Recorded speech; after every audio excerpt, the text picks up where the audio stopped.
It took me 2,000 weeks to realize that I only have another 2,000 weeks. See, 2,000 weeks is roughly equal to 40 years. This video is heavily inspired by a fantastic book called 4,000 Weeks by Oliver Burkeman, in which he reminds us that all time management problems ultimately stem from the fact that human life is finite. There's time to do anything, but there's not enough time to do everything. My son just graduated from primary school, what you would call elementary school in other countries. This last week, I attended his 6th grade graduation. It sounds like a cliche, but it really is true. I really cannot believe that that period of our lives is over. It feels like just yesterday that I was dropping him off to his first ever class, 7 years ago. And just like that, it's over. I'm incredibly grateful. I've been able to share a lot of the journey with him. I volunteered a little bit at the school to attend excursions and go to the zoo with the kids and things like that. Obviously would have liked to do more, but these kind of transitions really do punctuate time in a way that reminds us just how short life really is.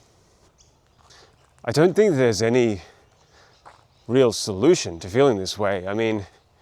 If I'd spent the entire 6 or 7, pardon the pun, years of my son's school life, doting after him, and I took time off my work to just spend as many minutes as possible, like picking him up from school and volunteering every day, and just devoted every second of my life where possible to kind of clinging on to those precious moments.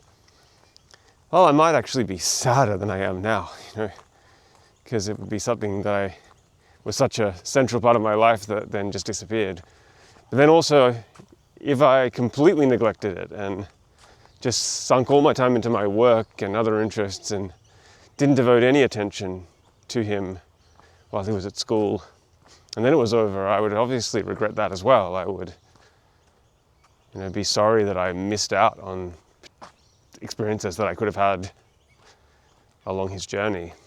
So I think there's kind of a healthy medium in which you value that time and appreciate it and have lots of enriching experiences, but that you also have other things going on in your life, so that when it is over, you're not completely without anything.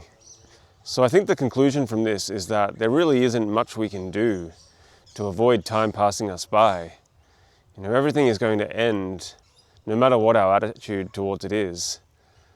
But we can choose how we spend our time and how we focus on things, or we can also choose to engage in distractions. And I think that if we distract ourselves too often, time can go a lot faster than we would like.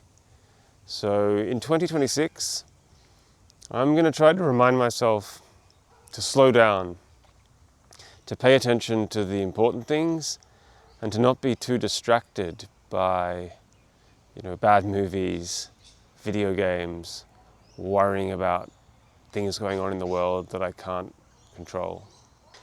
I hope that you can attain focus and equanimity in your own life as well. And I'd be so grateful if you would join me and subscribe to this channel and be part of this community that I'm trying to build here.